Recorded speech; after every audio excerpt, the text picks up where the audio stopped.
22 नवंबर 2020 को मध्य प्रदेश के मुख्यमंत्री शिवराज सिंह चौहान ने करीब आधा दर्जन विभागों के मंत्रियों के साथ गौ कैबिनेट का गठन किया और एशिया के सबसे बड़े गौ अभयारण्य में इसकी मीटिंग की। दावा किया गया कि प्रदेश में गौ वंश की दशा सुधारने के लिए कैबिनेट हर तरह के कदम उठाएगी। आज ठीक 2 साल बाद अनुराग द्वारी ने इसकी पड़ताल की तो मालूम हुआ कि लाखों की तादाद में गौ वंश सड़कों पर बेसहारा घूम रहे हैं, जो गौशालाओं में हैं। उन्हें अपना पेट भरने के लिए सरकार के अनुदान का इंतजार है, जो पिछले 8 महीने से नहीं मिला है। आर्थिक रूप से हमको जो सहयोग मिलना चाहिए वो नहीं मिल पाता है और गायों की संख्या भी अधिक है। सबसे महंगा ये भूसे की, सबसे ज़्यादा समस्या है तो भूसे की समस्या। भूसा बहुत महंगा है इस टाइम पे। शासन से अनुदान कम मिलता है, समय पर भी नहीं मिलता है। छोटा सा परिसर है, छोटा सा परिसर के अंदर 900-1000 पशु आ नहीं पाते। उसके लिए शासन से मांग की हमने लगभग 10 एकड़ जमीन की। गाय की तस्करी करने वाला, गाय का व्यापार करने वाला, गाय को कटवाने वाला स्कॉर्पियो में घूम रहा और गाय चराने वाला, गाय गौशाला संचालन करने वाले के पास किराया नहीं है। वो गौशालाएं सभी कर्जे की ओर चल रही है।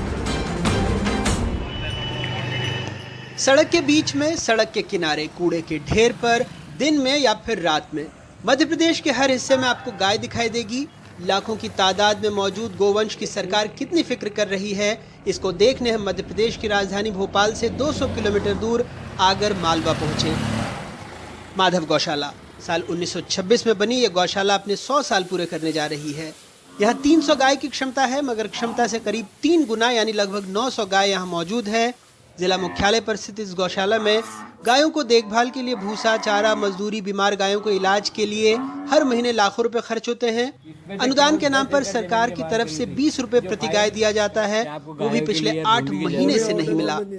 राशि को लगभग नहीं मिला, साल भर करीबन हो गया है, पर वो पैसे समय समय पे 5-5, 6-6 महीने दूसरी गौशाला में जल्दी वितरित कर देते। हमारे गौशाला में अनुदान जो आता है, अनुदान की राशि वो बहुत लेट आती है। अभी लगभग 1 साल भर से हमारे अनुदान की राशि प्राप्त नहीं हुई है। पाचारुंटी गांव में श्री देव नारायण गौशाला है। 2019 में सरकार ने इसे बनाया, मार्च 2022 तक पंचायत ने चलाया।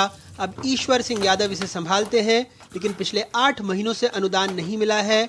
गायों का पेट भरने के लिए साहूकारों से कर्ज लिया, 5 लाख का कर्ज हो गया। अब गौशाला छोड़ने का मन बना रहे हैं।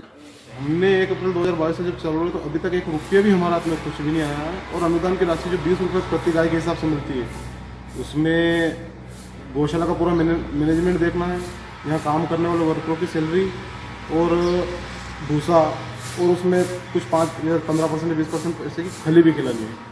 उस हिसाब से देखो तो भूसा ही 10 रुपये किलो मिल रहा है, तो 20 रुपये गाय से एक गाय 5 किलो खाए तो 50 रुपये का तो भूसा खा जाती है। इसी गांव में राधेश्याम विश्वकर्मा श्री सुदामा गौशाला का संचालन करते हैं। गौवंश की देखरेख स्वयं करते हैं। सरकारी अनुदान के लिए कई चिट्ठियां लिखने के बाद भी महीनों अनुदान का इंतजार करना पड़ा, सो गौशाला के खर्च को पूरा करने के लिए आत्मनिर्भर हो गए हैं। 1 अप्रैल 2019 से लगाकर आज दिनांक तक के जोड़े तो हम 43 महीने होते हैं। उसमें हमको मात्र 12 महीने की राशि बाकी मतलब मिली है। तो ये हमारे 31 महीने की, इस महीने को जोड़े तो 31 महीने की राशि बाकी सरकार की तरफ से चल रही है, जो कि गौशालाएं कर्जे में है। मान लो मैं तो ये गोकास्ट बनाता हूँ या और अन्य प्रकार से मैं सक्षम हूँ तो मैं चला रहा हूँ। बाकी बहुत सारे गौसेवक ऐसे हैं, गौशाला चलाने वाले ऐसे, जिनके पास किराए के पैसे नहीं है। इन गायों में कुछ का रंग सफेद है, कुछ का काला और कुछ का कत्थई भी। सरकार मुट्ठी भर अनुदान के नाम पर सेवा का दावा तो करती है, मगर हकीकत आपके सामने है। सब लाइन से निकल जाएगी। मध्य प्रदेश में 1 करोड़ 87 लाख से ज्यादा गौवंश हैं। राज्य में अभी 627 निजी, मुख्यमंत्री गौ सेवा योजना से बनी 951 गौशालाएं हैं, जिनमें 2,55,000 से अधिक गायें हैं। इनके साल भर के खाने के लिए ही करीब 184 करोड़ रुपए का बजट चाहिए। 1800 गौशाला और बनाने की योजना है। इस योजना की एक बानगी आगर मालवा में देखिए, जहां देश का पहला गौ अभयारण्य है। 2012 में मोहन भागवत ने इसका भूमि पूजन किया था। 2016 में काम पूरा हुआ। 2017 से यहाँ गौवंश रहने लगे, लेकिन 24 शेड और 6000 की क्षमता है गायों की। कुल 4000 गायें यहाँ पर है। 30 करोड़ का ढांचा यहाँ खड़ा हो गया, लेकिन प्लानिंग ऐसी अद्भुत कि 1 दिसंबर से एक स्वयंसेवी संस्था देश के पहले गौ अभयारण्य को चलाएगी। सियासत में अब गाय को खूब दुहा जाता है, फिर चाहे सत्ताधारी दल हो या विपक्ष। सब गाय का अपने अपने तरीके से सियासी इस्तेमाल करते हैं। असल फिक्र किसी को नहीं। अगर फिक्र होती तो गाय यूं सड़क पर न रहती और न ही कचरे के ढेर में अपना भोजन तलाशती। आगर मालवा से अपने सहयोगी जफर मुल्तानी के साथ अनुराग द्वारी, NDTV इंडिया।